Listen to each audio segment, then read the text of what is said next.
Alex Cooper's Call Her Daddy podcast blew up, promising to empower women with raw, unfiltered sex and dating advice. Millions of young women tuned in, calling themselves the Daddy Gang, thinking they were getting the real scoop on how to win at love. But years later, a growing number of listeners are waking up, realizing this podcast might be one of the most toxic influences on modern women's relationships. This show, at one point, had the mantra, cheat or be cheated on. It taught young women how to make their partners jealous, on purpose. It was about gaslighting games and reducing women to sexual objects while claiming it's all for their benefit. Call Her Daddy, for years, has served up guidance that sounds fun in the moment, but leaves women with trust issues, heartbreak, and cycles of dysfunction.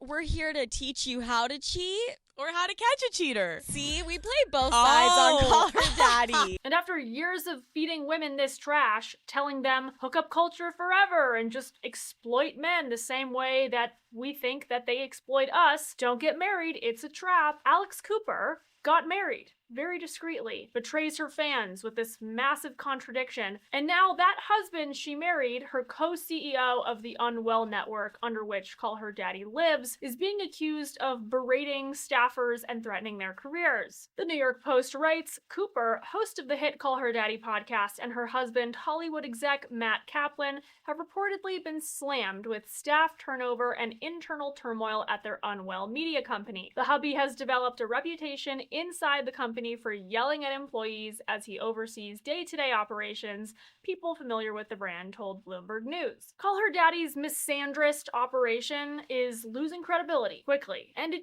should. It's glorified every backwards idea in the book when it comes to sex, women, men, relationships. It is glamorized polyamory and open relationships and sexual arrangements that not only are deviant but make no sense. Like in this episode with comedian Nikki Glaser. Like, men are disgusting and they need to get their boners fixed immediately. And I don't really want to fix your boner, but I love women. I want my boyfriend to fuck other women because I just love women so much. I'm such a feminist. Hold on. This is all about, this is not pick me. This is pure feminism. This show is routinely about women humiliating themselves and the men in their lives, sometimes the ones they're married to, in real time for thousands and thousands of viewers. The net result has been to erode trust between men and women further. Women are eating this stuff up. They're treating it like it's a how-to manual for how to interact with the men in their lives, and it is not healthy. So you thought it was like almost a red flag that he was too nice? I think I was just like not ready to accept all of that yet. I was like coming out of that, like a long relationship, a divorce. Like I was just like chaotic. Yeah.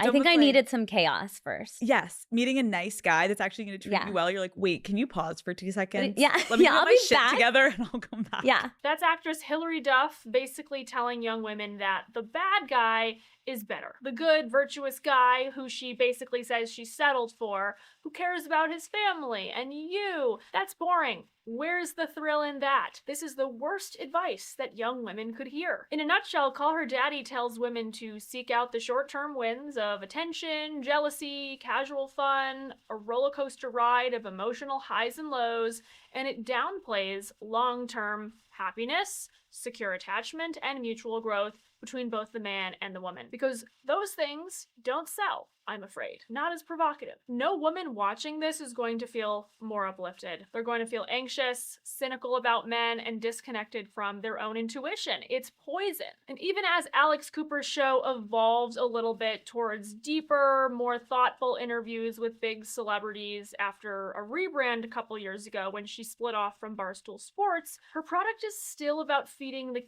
chaos machine. Messy reality TV drama, unhinged confessions, and empowering stories that stomp all over men. It still platforms a lot of high-profile people who try to push the limits of how vulnerable they can be on air by sharing their vulgar and risque stories that frankly make everyone uncomfortable and that no one actually wanted to know. It also platforms progressive politicians who can't be authentic to save their lives, like Kamala Harris. Can you explain and talk about what is actually happening to abortion access right now in this country. Yeah. So again, I thank you for what you've been doing and at the earliest stage of this and following the stories.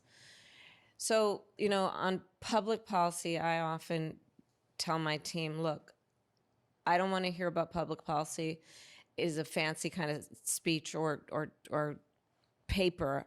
Tell me how it'll affect a real person. And slated to join Call Her Daddy next is singer Zara Larsson, who recently went viral for all the wrong reasons. A female fan at one of her concerts posted a video with the caption, "I didn't know I was pregnant here, but at least my baby got to hear Midnight Sun before I aborted it." Zara then responds in a comment, "I killed the performance and then you killed after the performance, purr." Like, totally sick. And the backlash was swift because obviously she has audience members who would prefer she at minimum stay out of politics, imagine that, or I don't know, respect life, but she doubled down. If you don't agree with me thinking that women should have access to abortion, or that we could have like a joking conversation about it, we're just not meant to be partners. This is not quietly being pro-choice. This is relishing and celebrating a cult of death. No doubt this topic will come up on Zara's appearance on Call Her Daddy, which isn't harmless entertainment when impressionable young female listeners absorb it as gospel. It contributes to the broader unhappiness in modern dating, which is record loneliness, declining marriage rates, and young women bearing the heavier emotional load